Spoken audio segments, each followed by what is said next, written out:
I met her 2 years ago when we worked together and quickly became very close. She helped me through the darkest times of my life. I was mid-split with an abusive ex when we met. And I helped her through some really tough and unimaginable things. There were lots of rumors at the time we were seeing each other and everyone assumed we were an item. But for the past 2 years our relationship has been purely platonic. She was my best friend, and up until a few weeks back I don't think we'd even ever hugged. Fast forward to a week ago, she came over for dinner and wine. This is very common and normal. We had more than usual and she was over the limit so couldn't drive, so she stayed the night.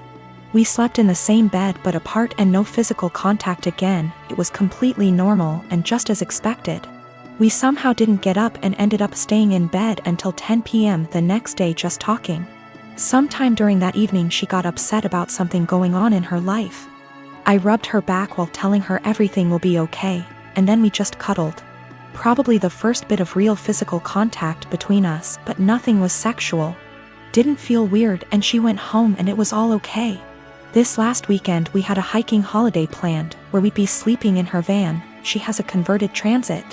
It's one bed but we thought we'd be fine. First night it was freezing, ending up cuddling and spooning but again didn't feel sexual. Second night is where it all went a bit wrong. We drank a bit too much and the spoon ended up getting carried away. It seems to be a joint thing and before I knew it we were kissing and touching each other everywhere. It was a bit of a frenzy of this for about 15 minutes until we both stopped and realized what we just did. After this we spoke a little and asked if either of us regretted it. We both said we didn't, but it was odd. She got upset and I told her it was okay, it didn't change anything and we could just draw a line under it. We woke up the next morning and it happened again. We didn't talk too much but then went for a walk and then just before we headed home we ended up all over each other again. We were completely naked but again stopped, cuddled and lay there. We both agreed it was a what happens in X, stays in X type event. It was a really long trip home, 6 hours plus. During this she would rest her head on my hand on lap ECT and it seemed very different to our usual dynamic. When we stopped at services for breaks we seemed to walk arm in arm. We kept kissing on and off but it seemed strangely normal. We arrived back at her home. She lives with her dad at the moment but just before I left she kissed me again and thanked me for a wonderful weekend. The following day she came over to get some stuff I took home with me. We end up just cuddling, kissing, feeling and so on again but she has dinner with a friend and we stop it there. She goes on her way. This should feel really weird and strange, but it felt completely normal and we both discussed it that it was so odd it felt normal. Yesterday she turned up unannounced at my place, which is not a normal thing, with coffee and donuts. We end up talking, cuddling, kissing again and then we end up talking about what this is, the big problem. Neither of us were sure. She got panicky and burst out in tears and left. She said she was really scared and her words were, "I think I will end up pushing you away and hurting you and I don't want to do that to you." I told her I would come and see her later and talk. I drove to her house but her ex was there, another slight issue. They broke up 6 years ago, stayed close friends. He is a lovely bloke but in his head he is certain they will get married and have children. She's had the conversation with him but he seems to shut it off. If he found out she was seeing anyone he would get extremely angry. But there's so much family history intertwined between the both it's really complicated. For that reason she has avoided seeing anyone in the past 6 years. The reason he turned up is she hadn't responded to him since the night we kissed. I went home when I saw his car and just said she could come to mine to chat later. She turned up, sad and very emotional. She explained she ran off because she is terrified of losing our friendship. I said let's just cut the romance out. Draw a line under it and be friends again, but she seemed to not speak much when I said this. I asked if her ex was the issue. She said it was nothing to do with us but a whole other issue. But that was not impacting what was going on between us. We sat quietly, hugged and I tried to reassure it would be okay, and I wasn't going to start hating her for whatever reason. And I am completely fine with just being platonic friends again. We both agree and say whatever happens we stay friends and nobody gets hurt but we will pull back from the more physical side. I woke up this morning really panicky. I have no idea where we are, where we stand and absolutely terrified of losing our friendship. I don't know what to do or say. I felt sick to my stomach and can't eat at the thought of this. She is coming around later to collect some of her clothes she left last night, and I am thinking I need a plan of what to say / do. I cannot lose my best friend. She is absolutely everything to me, but I am worried we crossed a line and there's only one eventual outcome which won't be good. My wife and I bought a 4-bedroom house in PA that my son lives in. Our son went to college in PA and wanted to stay in the area. So we bought the house as a second home. We live in NJ and commute into Manhattan for work. We figured that he would have a place to live and we could visit every so often and spend some quality time together. We pay the taxes and services back / maintenance on the house. Our son pays for his groceries and the house utilities. All was going well for a few years. Our son meets a girl and they get serious. We met her and she seems nice enough. They announce their engagement and she moves into the house with our son. Now for the problem, the wedding. We hold a little get-to-know-you barbecue at the PA house. My son and daughter are there, as are our son's fiancée and her parents. And sisters. We all seem to be getting along well. My wife, daughter and the fiancé go into the house along with her mother and sisters and my son. A few minutes later my wife and daughter come out and are really upset. They come over and tell me we're leaving and driving back to NJ. I try to find out what happened. Once we get back to NJ and they calm down, they tell me that our son and his fiancée along with her family don't want us at the wedding. According to what I was told, we're not their kind of people. I was livid. I called my son and asked him WTH this was about. He tells me that her family feel that we are not good enough and will embarrass them at a family wedding, and that we are all uninvited from the wedding. I let a week go by to calm myself down and drive back to the PA house. The new future in-laws are in the house along with the fiancé. It appears that they all moved into the house. They ask me why I'm there. I tell them that since we aren't invited to the wedding, I was coming over to talk to my son. They tell me to leave their house. I lost it and told them that they had 30 days to get out. Tell my son I'm selling the house and he could find somewhere else to live with all of you. I go to a realtor in town and list the house for sale. They call my son at work and tell him what I said. Apparently they thought that he owned the house. He calls me and asks why I'm selling his house. I tell him I paid for it along with the taxes on it and it is mine.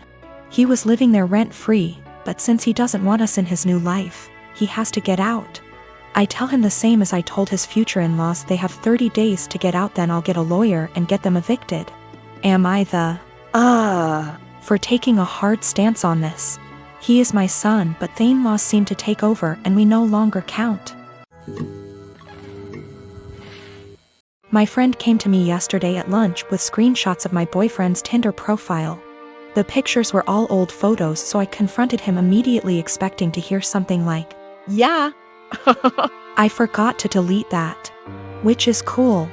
He denied being on Tinder at all, and my friend suggested that she make an account, set it to his specifications, and see if he turns up.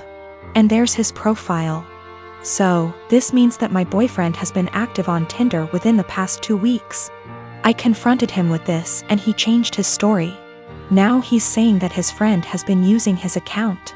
He shows me his phone and says, "Look, I have nothing to hide." And of course the app is deleted. So I take his phone, download Tinder, log in with his Facebook and see that he has been active, albeit infrequently. There was one girl that he tried to meet up with back in May when I was out of town. The girl gave him her phone number, and even though he deleted whatever messages they exchanged, I still saw that he had her saved in his contacts. So that's about everything that I know. He either cheated on me or planned on cheating on me while I went out of town, and I'm sure this isn't the only time it's happened. This relationship is pretty much over.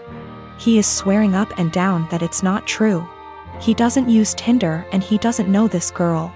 I'm going crazy with how much he's outright lying. He seems so sincere, but I know what I saw. I can't listen to him deny this one more time. This blew up while I was away. I'm sorry I won't be able to respond to every comment. So I did some stuff that was kind of petty and stupid today. I made a fake Tinder account, matched with my boyfriend. And he starts messaging me and immediately asks me to meet him for a drink. We agree to meet by a fountain in the center of my town, and I pack up all of his stuff in a tote bag, put on a great outfit and went to the fountain.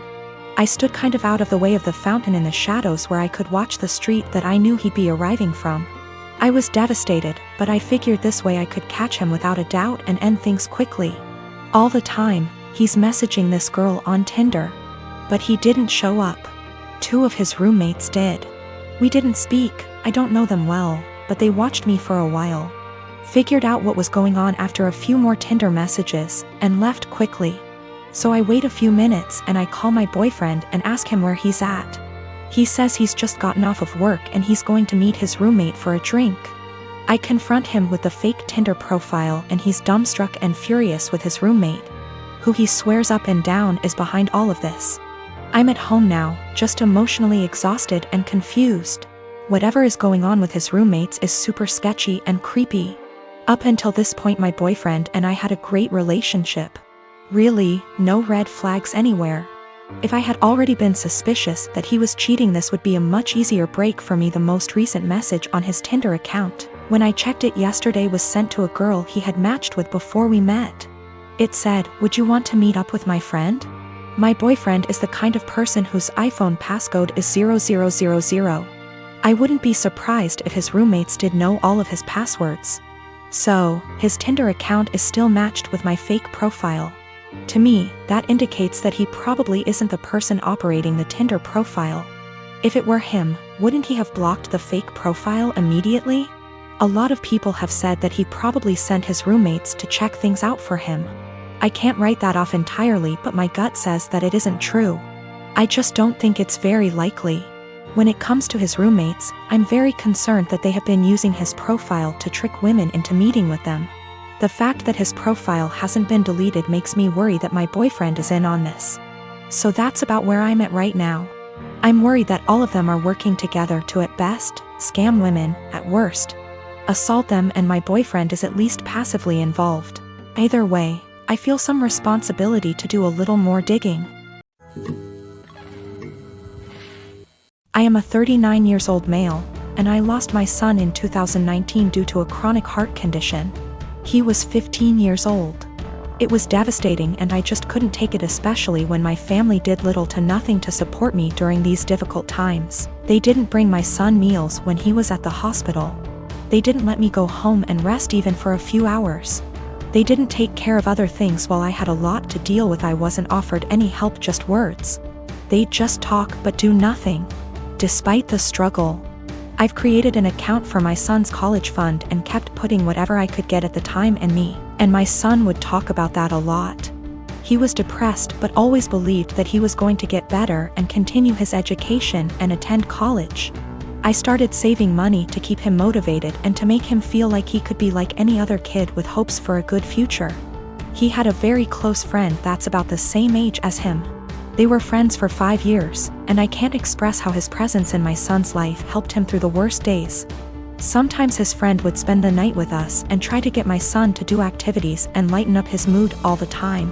To be frank, his friend was closer to him than his own family. He never stopped visiting and asking how I'm doing after my son's death. He'd show me handmade projects he made for my son and as a way to remember him, and we'd sometimes just sit and talk together or cry together. Last week, while I was with my family, my sister asked me what I was going to do with my son's college money. I didn't want to mention this, but since she asked, I told her that I will be giving the money to my son's friend. She barely even recognized his friend and was confused and said that my nephew deserves this money since he's family. My mom agreed that I wasn't thinking straight and that I should help the people close to me, family, and that my nephew has a right to go to college, and I was wrong for giving this opportunity away to someone else. I didn't know what to say. They kept pointing out that I was making a mistake and how my nephew will resent me if he finds out. Thing is, my nephew wasn't close to my son. I don't even know why he'd be bothered. My sister went on about not being able to afford my nephew's college. I told her this was my decision, and I felt more comfortable that way. She started lashing out, constantly texting me, constantly wanting to talk to me, and ending up arguing. When I snapped, she had my mom calling me, basically guilt-tripping me and telling me I'm wrong and that I needed to think about this.